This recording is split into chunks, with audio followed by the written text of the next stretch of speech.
of the U.S. population have run marathons? Yes, indeed they have. And the fastest record time for a marathon was just a little over 2 hours. That's unbelievable.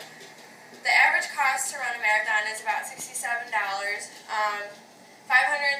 marathons are held annually in the U.S., and thousands of people come and join in this activity, whether it's for a cause, to get fit, or just for fun.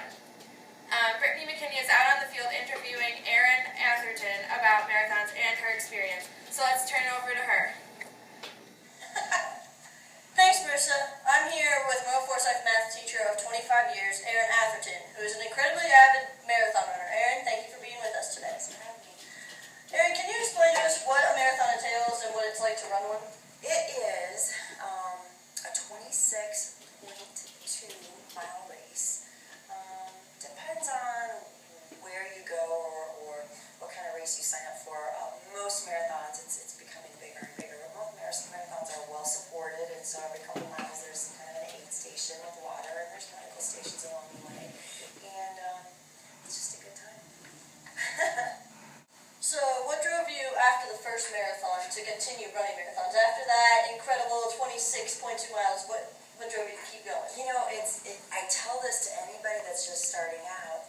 When you cross that finish line, you probably will be one of two ways. You'll either feel, okay, that's it, I did it, I don't have to ever do it again, or you'll be like, okay, when's my next race? And that's how I felt. And immediately I was, I completed it, but I didn't quite make the time that I wanted to, and I thought, oh, I know I can do better, and that just kind of got me started. What race have you run that a lot of people would be able to connect with, that a lot of people would know about? Boston.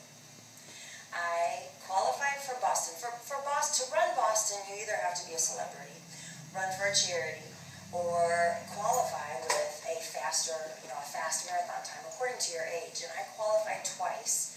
And the first time I qualified, I didn't go on to do Boston because that summer I broke my leg skydiving.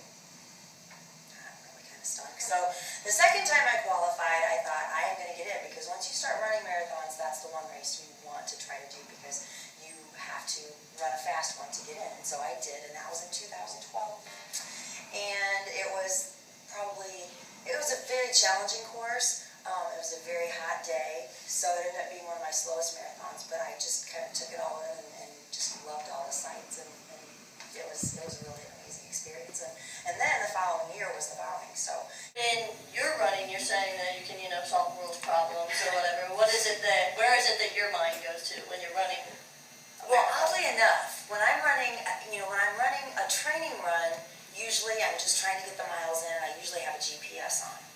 When I'm running a race, I usually have music in, and I like to kind of take in everything, because, I'm hitting all the 50 states.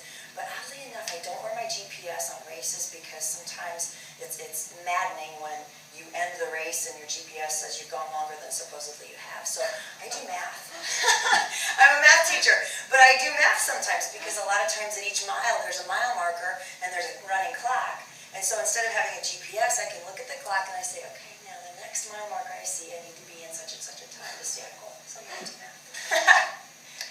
Many people have started kind of grabbing this fad. It's kind of becoming one of those things.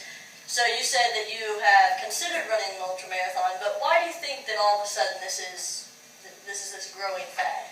I think part of it is the health aspect of it. People trying to get in shape and just thinking, what can I do?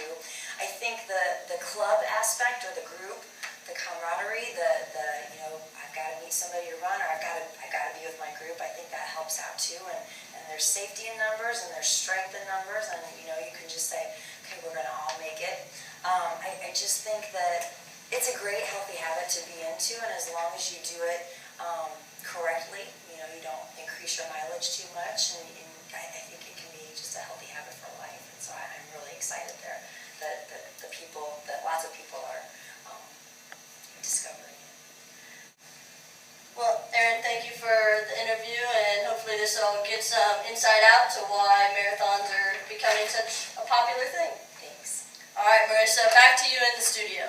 Thank you, Brittany and Erin, for that lovely interview. I really hope that all of you could come out and enjoy the marathons. Whether you finish or not, just get active, and it will be a blast, whether, like I said, whether it's for a cause or not, just have fun. Upcoming events this afternoon, come support Big Blue versus Illinois Wesleyan in Bloomington and really show your school spirit. It will be a great game.